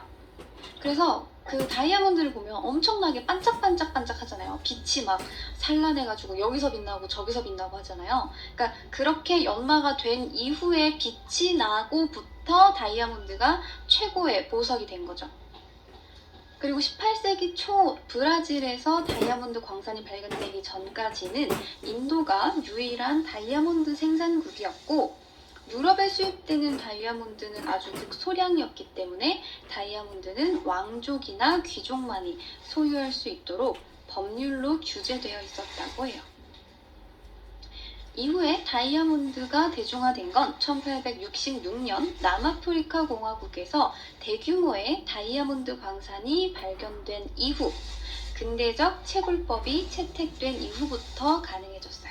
그리고 이 대중화가 되는 과정에서 수많은 전쟁 중인 아프리카 지역, 코트디부아르라든지 콩고라든지 라이베리아 같은 그런 곳에서 생산된 다이아몬드가 전쟁을 위한 비용으로 충당이 돼서 블러드 다이아몬드, 피의 다이아몬드라고 불리는 문제가 생기게 됩니다. 그래서 이러한 문제들이 생기고 그 과정에서 현지인들이 노동을 착취당하면서 부당한 대우를 받았다라는 것이 알려지고, 이후 킴벌리 프로세스라는 모든 다이아몬드가 전쟁 범죄와는 관련되어 있지 않은 것이다 라는 인증을 받는 제도를 마련하게 됩니다. 자, 이처럼 다이아몬드는 아주 소량이고 변하지 않는다는 가치를 지닌 아름다운 보석으로 인식이 되어서 1477년 신종 로마 제국의 황제 막시밀리언 1세가 부르군트의 마리아라는 공주에게 청혼을 할 때 다이아몬드 반지를 선물을 하면서 그때부터 우리는 약혼과 결혼의 상징으로 다이아몬드 반지를 선물하게 된 거죠. 자, 이렇게 수많은 다이아몬드에 대한 이야기가 있는데 그 중에서도 상당히 특이한 이력을 가진 아름다운 다이아몬드들이 저주받은 다이아몬드로 불리게 됐어요. 그래서 오늘은 그 다이아몬드들에 대해서 알아볼 거예요. 일단 첫 번째는 아주 큰 다이아몬드입니다. 자, 이 다이아몬드는 리전트 다이아몬드라는 겁니다. 리전트 다이아몬드는 1698년 발견이 됐어요. 인도의 크리스티나 강변 근처 파티알이라는 광산에서 발견이 됐다고 하는데, 광산에서 열심히 일을 하던 이 노예가 다이아몬드를 딱 하고 발견한 거예요. 이만한 다이아몬드를 발견을 해서, 당시에는 이게 채취 당시에 이 다이아몬드가 410캐럿이었대요. 이걸 딱 보고 탐욕에 눈이 먼 거죠. 이 원석을 가지고 도망치기로 결심합니다. 자기 발목에다가 상처를 내서 붕대를 감아요. 그리고 그 사이에다가 다이아몬드를 감춥니다. 그렇게 광산을 빠져나왔어요. 그런데 도망을 쳐야 되잖아요. 여기서 팔아봐야 거기서 거기고 다 내 신분을 알 텐데 안 되잖아요. 그래서 배를 타고 도망치기로 합니다. 하지만 노예를 태워주는 배는 없었고, 급해진 노예는 영국의 한 선장에게 이 다이아몬드를 보여줘요. 내가 이 다이아몬드를 가지고 도망을 칠 건데 나를 배에 태워주고 이후에 내가 도착을 해서 내 신분을 평민으로 바꿔준다면, 나를 자유롭게 해준다면 내가 이 보석 가격의 절반을 주겠다라고 이야기를 합니다. 그리고 선장은 오케이 하고 이걸 받아들여요. 그래서 배에 태워줍니다. 하지만 이 배가 곧 폭풍을 만나요. 배가 막 흔들리는 와중에 선장이 이 노예를 바다에 던져버립니다. 그리고 자기가 원석을 차지하게 되죠. 이후 선장은 한 상인에게 5,000달러를 받고 다이아몬드를 팔았고 그 돈으로 아주 방탕하게 생활을 하다가 전 재산을 탕진하고 이 노예의 환영에 시달리다가 자살했다고 합니다. 이후 이 원석을 구입했던 보석상은 1701년 마드라스라는 곳에 토마스 피트라는 총독에게 10만 달러를 주고 이 보석을 팔아요. 그리고 이 토마스 피트라는 사람이 자기 아들인 로버트에게 이 다이아몬드를 유럽으로 가지고 가서 커팅을 해와라 라고 시킵니다. 그렇게 2년이라는 시간과 25,000달러를 들여서 이 410캐럿짜리의 다이아몬드를 140캐럿짜리 브릴리언트 컷으로 연마를 했어요. 그 과정에서 떨어져 나온 작은 다이아몬드들도 당연히 세공을 다 했어요. 그렇게 당시 유럽에서 가장 크고 가장 아름다운 형태의 다이아몬드가 탄생합니다. 그래서 이 다이아몬드의 이름은 그 총독의 이름을 따서 피트 다이아몬드라고 불렸어요. 근데 다들 이러한 보석이 탄생하니까 갖고 싶잖아요. 근데 너무 비싼 거예요. 아무나 이걸 막 사려고 마음을 못 먹고 있다가 1717년 5살의 왕위에 오른 루이 15세를 대신해서 섭정을 하고 있던 오를레앙 공작, 즉 필립 2세가 이것을 삽니다. 루이 15세에게 선물하기 위해서 당시로는 최고가인 약 50만 달러를 주고 이 보석을 사와서 그때부터 이 보석은 프랑스 왕실의 소유가 됩니다. 그리고 이때부터 피트 다이아몬드가 아닌 프랑스 섭정 오를레앙에게 팔렸기 때문에 섭정이라는 뜻의 리전트 다이아몬드로 불리게 됩니다.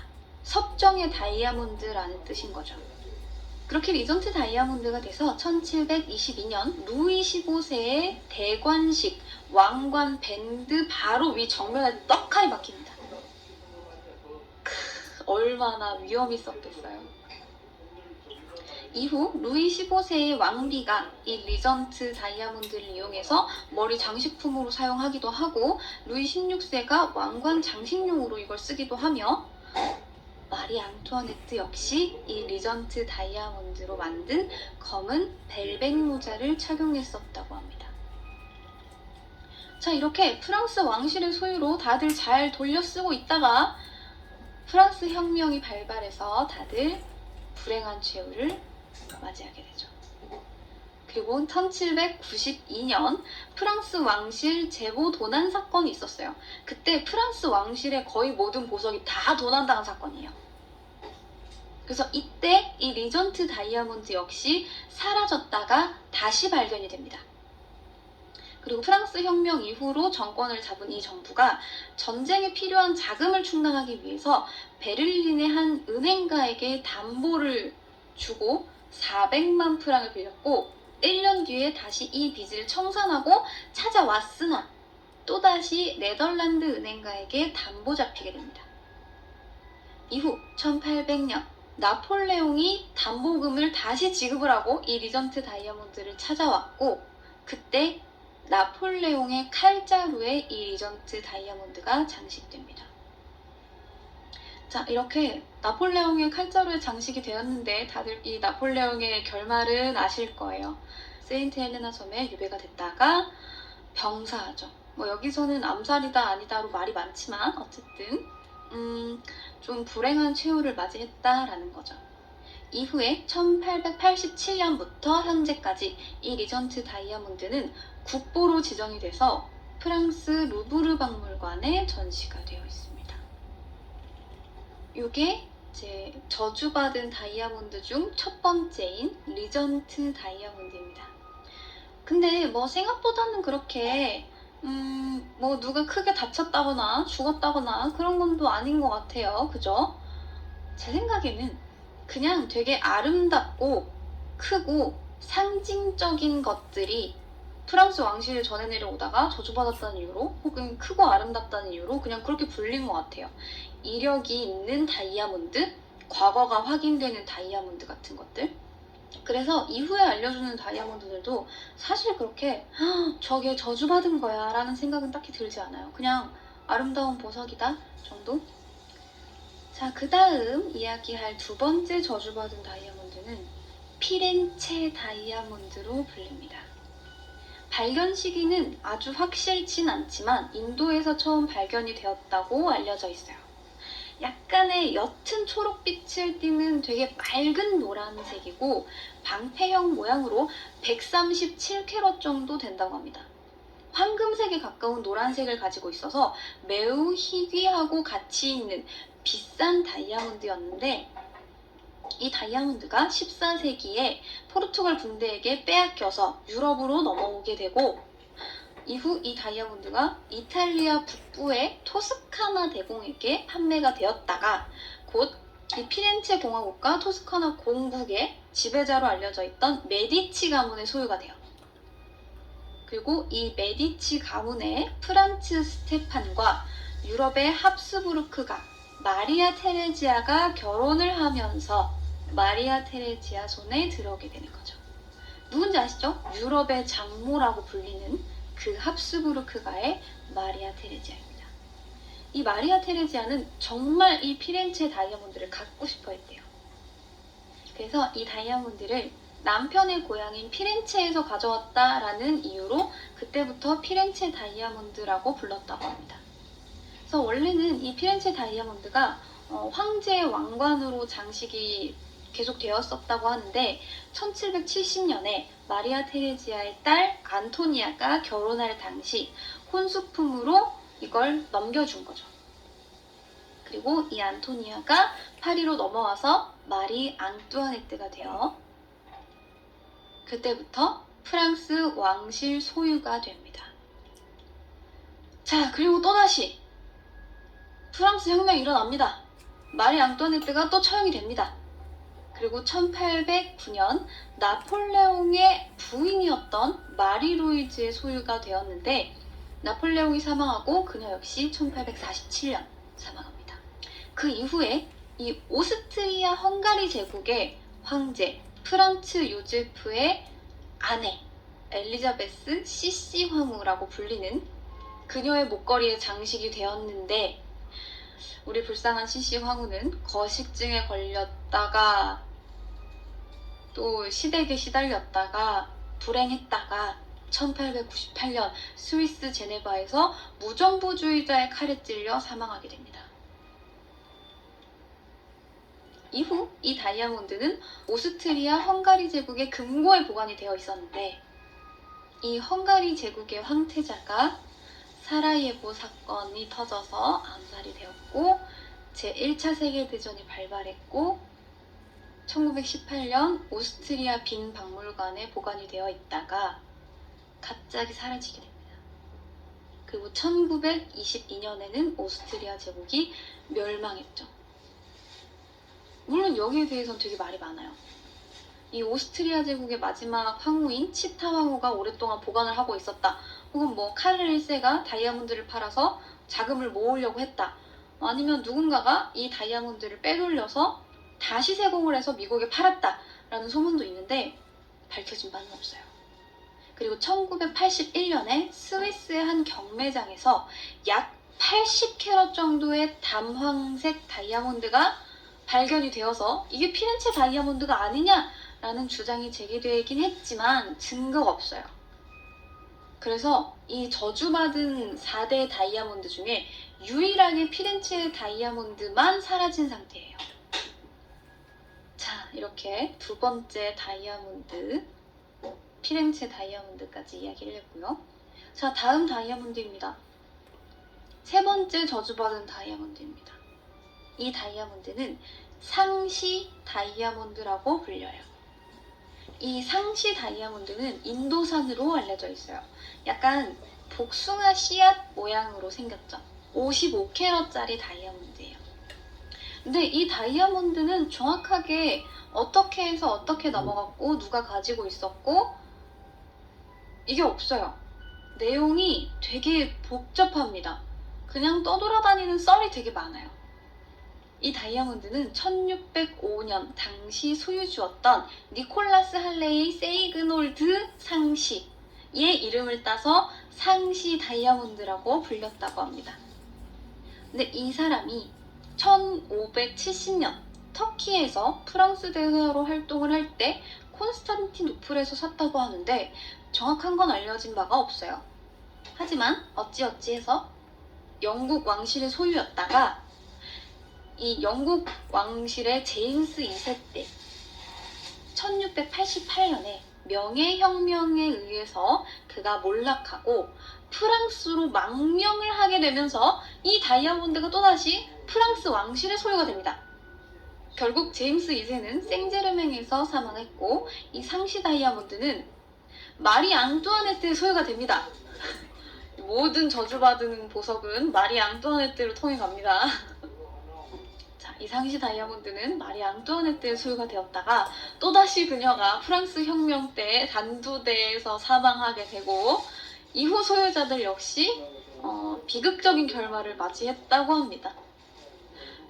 그러다가 1906년 윌리엄 월도프 아스토라는 사람이 자기 아들의 결혼 선물로 이걸 구입했어요. 그때부터 약 72년간 그 집안의 소유였다가 그 집안의 며느리, 그러니까 이걸 선물 받은 분이 1978년부터 프랑스 루브르 박물관에 이걸 기증해서 아예 그냥 전시가 된 상태입니다. 이렇게 짧게 세 번째 저주받은 다이아몬드까지 나왔어요.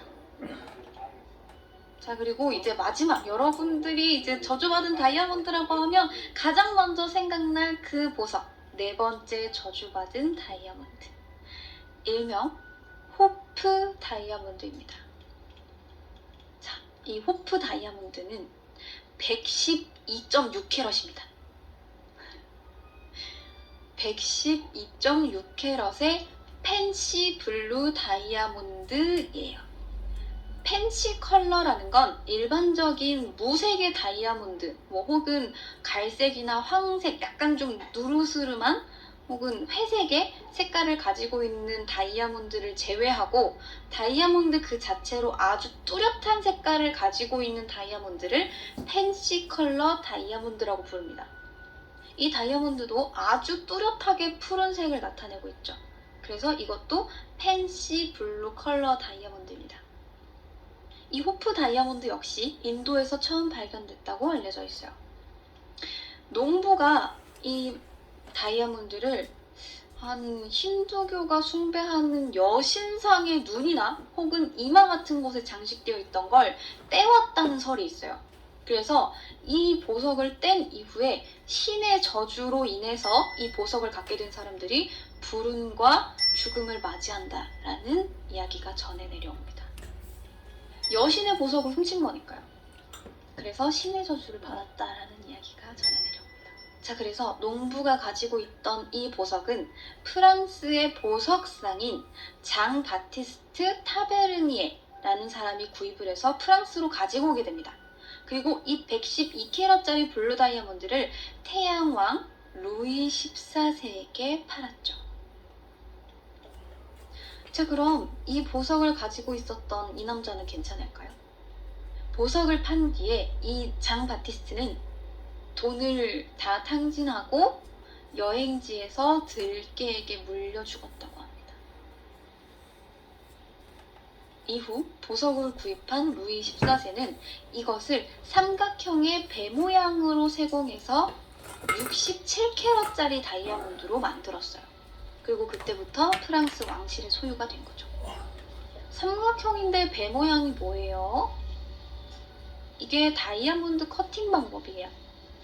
이렇게 여러분들이 물방울 다이아몬드라고 알고 있는 모양 있죠? 이게 그쪽에서는 서양배의 모양이라고 불러요. 그래서 페어 다이아몬드입니다. 페어 커팅이에요. 그래서 삼각형으로 배 모양으로 깎았다고 하는 거죠. 자, 이렇게 삼각형의 배 모양으로 커팅을 했고, 그때부터 이 보석은 프렌치 블루 다이아몬드로 알려집니다. 왕실, 프랑스 왕실의 소유니까요. 루이 14세는 이 보석을 매우 아껴서 몸에 딱 한 번 지녀봤다고 해요. 그래서 그런지 크게 그렇게 불행한 마지막을 맞이하진 않았던 것 같아요. 뭐 그냥 프랑스 왕실의 재산을 탕진한 정도? 네, 어쨌든 이게 이제 전해져 내려와서 루이 15세는 이 보석을 자기가 지니진 않았대요. 자기 애인이었던 뒤바리 부인에게 빌려주었는데, 이 뒤바리 부인이 프랑스 혁명이 한창일 때 잠깐만요, 할 말이 있어요, 잠깐만! 이라는 유언을 남기고 단두대에서 처형됩니다. 이후 루이 16세는 이 보석을 마리 앙뚜아네트가 지니게 했는데, 또 알다시피 또다시 프랑스 혁명이 발발했고 루이 16세도 단두대에서 사망하고 마리 앙뚜아네트 역시 단두대에서 사망하게 됩니다. 자, 이후 프랑스 왕실은 이 자치정부의 관리하에 놓여졌는데, 또 이때 프랑스 왕실의 보석이 모두 도난당할 때 1792년에 이 호프 다이아몬드 역시 사라지게 됩니다. 그러다가 1800년대가 돼서 네덜란드 암스테르담에서 이 프렌치 다이아몬드랑 똑같이 생긴 다이아몬드가 나타납니다. 그래서 윌리엄 펄스라는 보석상이 이 다이아몬드를 새로 사서 커팅을 했어요. 근데 이걸 아들인 핸드릭이 훔쳐갔어요. 상심한 윌리엄 펄스는 자살합니다. 그리고 이걸 들고 튀었던 아들 핸드릭 역시 보석을 팔았다가 아버지가 자살했다는 소식을 듣고 자기도 자살해요. 자, 그리고 이 핸드릭에게서 다이아몬드를 구입한 한 프랑스인은 보석을 팔려고 돌아다니다가 여비가 부족해서 굶어 죽었대요. 그리고 그가 죽기 전날 만났던 보석상이 런던의 은행가인 헨리 필립 호프라는 사람에게 9만 달러의 이 다이아몬드를 팔았습니다. 근데 그 역시 낙마해서 사망해요. 이러한 사건들이 일어나자 사람들은 그 45캐럿짜리 쿠션 컷이 된 다이아몬드가 크기와 모양이 달라지긴 했으나 저주받은 프렌치 블루 다이아몬드가 아니냐라고 믿게 됩니다. 그리고 그때부터 호프라는 사람이 샀었기 때문에 이 다이아몬드는 호프 다이아몬드로 불리게 됩니다. 이 헨리 필립 호프가 사망한 뒤에 그의 조카가 유산 중에 이 다이아몬드를 사갔고, 조카 토머스는 54살의 젊은 나이에 사망해요. 그리고 그의 아내가 이 다이아몬드를 받게 되는데, 이게 자신에게 불운을 가지고 올 것이라며 손자에게 이걸 떠넘겨버려요. 그리고 손자는 파산합니다. 파산하고 이 다이아몬드를 매각해요. 이후 손자에게 또 호프를 산 프랑스인이 미쳐서 자살합니다. 1908년에 이 호프 다이아몬드를 산 러시아 귀족이 한 프랑스 여배우에게 보석을 빌려줬는데, 이 여배우가 무대 위에서 애인에게 살해당합니다. 보석을 빌려준 귀족 역시 길거리에서 혁명가에 의해서 피살당해요. 그리고 그 다음 소유자, 그리스의 보석상인 시몬이라는 사람은 보석을 판 날 밤 차를 몰고 가다가, 가족이랑 모두 차를 몰고 가다가 벼랑에서 떨어져 죽었어요. 이 보석을 사간 터키의 술탄은 반란에 의해서 폐위당합니다. 이게 1년 만에 일어났어요. 1908년에 이 호프를 산 러시아 귀족이 미쳐서 자살한 이후에 1년 만에 이만큼의 사람이 죽거나 죽임을 당한 뒤에 이 보석은 파리의 경매장에 붙여져서 그 유명한, 여러분들이 알고 계시는 지금의 그 까르띠에사의 피에르 까르띠에가 이 보석을 구매하게 됩니다. 이후 이 까르띠에가 워싱턴 포스트지의 오너였던 신문왕의 아들 에드워드 빌 맥클린의 아내 에버린에게 팝니다. 그리고 이 에버린이 호프를 다이아몬드 목걸이로 만들어서 착용을 했는데 그녀의 아들이 교통사고로 사망하고 그녀의 딸은 수면제 과다 복용으로 사망하고 남편이랑 이혼하고 남편은 정신병원에 갇혀서 사망하고 에버린 역시 폐렴으로 사망합니다. 그렇게 다이아몬드는 수많은 소유자들의 손을 거쳐 뉴욕의 보석상 할리 윈스톤이 구매해서 9년간 자기가 소유하고 있다가 이것을 스미소니언 박물관에 기증을 하게 됩니다. 그래서 지금도 이 호프 다이아몬드는 박물관에 보관되어 있습니다. 이 저주받은 다이아몬드들의 특징이 마리 앙뚜아네트를 거쳐갔다는 거. 상당히 특이한데. 여러분, 소문에도 공식이 있어요. 이 소문의 강도와 유포량은 문제의 중요성과 그 논제에 관한 증거의 애매함의 곱셈에 비례한다고 합니다. 그러니까 즉 중요함과 애매함이라는 변수 중 어느 한쪽이 0이 되면 당연히 이 소문은 성립하지 않아요. 문제가 심각하고 이 내용이 애매할수록 소문의 확산 속도가 강해지는 겁니다. 그리고 이러한 보석에 대한 소문 역시 흔치 않은 크기의 블루 다이아몬드가 프랑스 왕가의 소유가 되면서 중요도와 관심도가 올라갔고 이후 다이아몬드를 갖게 된 일반인들의 최후가 애매하게 구전이 되면서 확산 속도가 점점 빨라진 거죠. 그리고 더 눈덩이처럼 불어났겠죠. 그리고 이렇게 소문이 퍼지고 퍼져서 사람들이 수면자 효과라고 하죠. 정확한 내용과 출처보다는 내가 이 내용을 어디서 들었는데 들었던 것 같은데 맞아 예전에 들었어 그거 사실이야 맞아 라고 생각을 하게 되면서 이게 더 자극적이고 부정적인 메시지를 신뢰하게 되면서 호프 다이아몬드 같은 저주의 다이아몬드가 만들어지는 겁니다. 상시 다이아몬드 같은 거 분명히 저주받은 다이아몬드라고 했는데 죽은 사람도 그렇게 많지 않고 출처도 뚜렷하고 지금 어디 있는지도 알고 중요도가 호프 다이아몬드만 하지 않은 거죠. 혹은 피렌체 다이아몬드라든지 상시 다이아몬드는 보면 보시면 아시겠지만 이 4대 다이아몬드 중에 상시 다이아몬드가 가장 작고 볼품없어요. 그렇게 중요도가 높지 않은 거예요. 자, 그렇다면 왜 이게 카더라인지 이게 왜 가짜인지를 알아봅시다. 이 호프 다이아몬드는 소문이 워낙 많아요. 많다 보니까 그게 점점 부풀려진 거겠죠.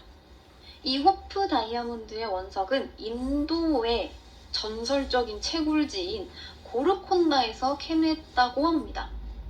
신상에 박혀 있었다라고 하는데 여신상에 박혀 있었다고 하는데 증명할 기록이 없어요.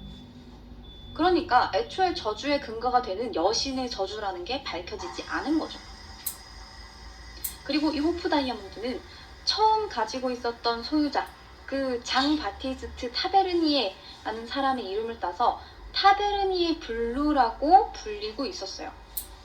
이 사람이 아까 뭐라고 했죠? 재산을 탕진하고 들키한테 물려 죽었다고 했나요? 아니에요. 84살까지 장수하다가 러시아에 묻혀 있습니다. 헛소문이에요. 믿었어? 그리고 이 타베르니에 블루는 루이 16세가 1673년에 커팅을 합니다. 그래서 점점 더 이렇게 뭔가 빛나는 다이아몬드가 되긴 했지만 좀 작아졌죠. 그래서 69캐럿이 됩니다. 그래서 이름도 변해서 블루 다이아몬드 오브 크라운이 돼요. 그리고 항상 이 저주받은 다이아몬드에서 거론되는 이름이 마리 앙뚜아네트. 마리 앙뚜아네트는 이 호프 다이아몬드를 좋아하지 않았대요. 그러니까 몸에 지니고 있지 않았던 거죠. 마리 앙뚜아네트가 이걸 몸에 지니고 있었다라는 기록이 없어요.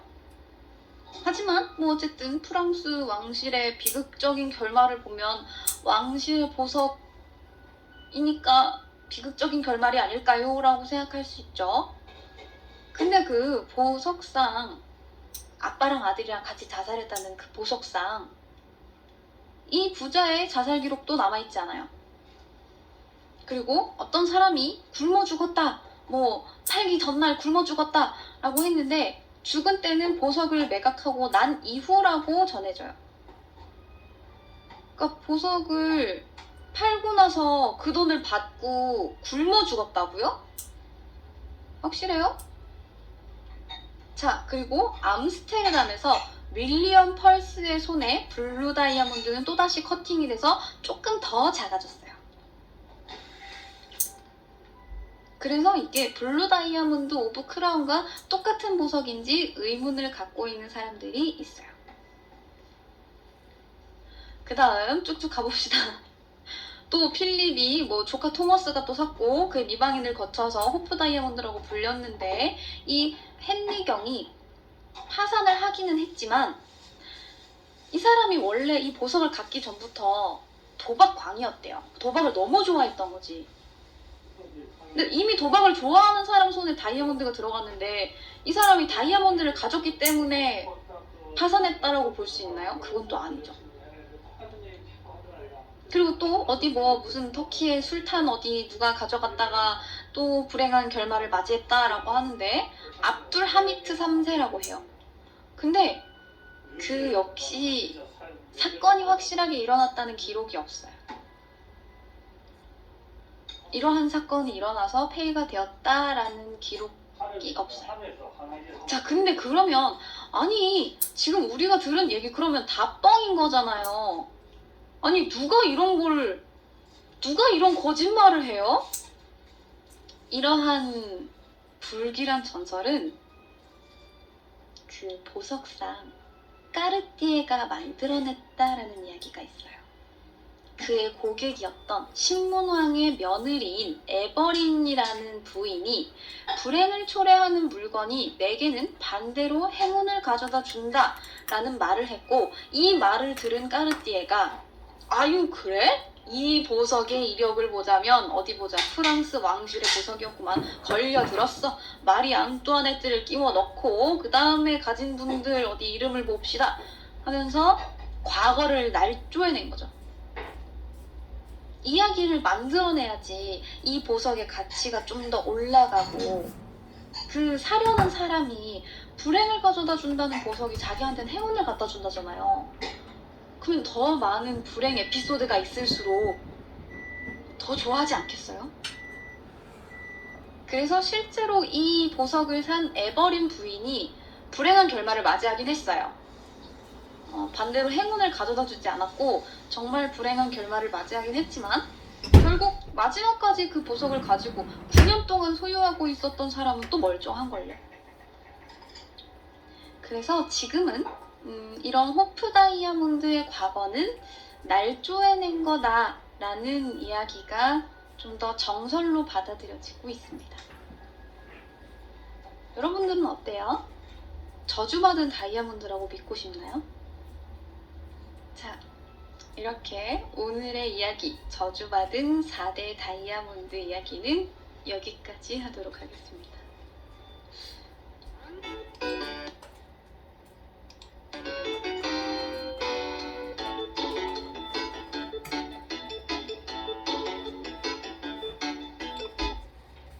아, 님들! 나한테 투자 좀만 해봐요. 이건 대박 터트릴 수 있다니까?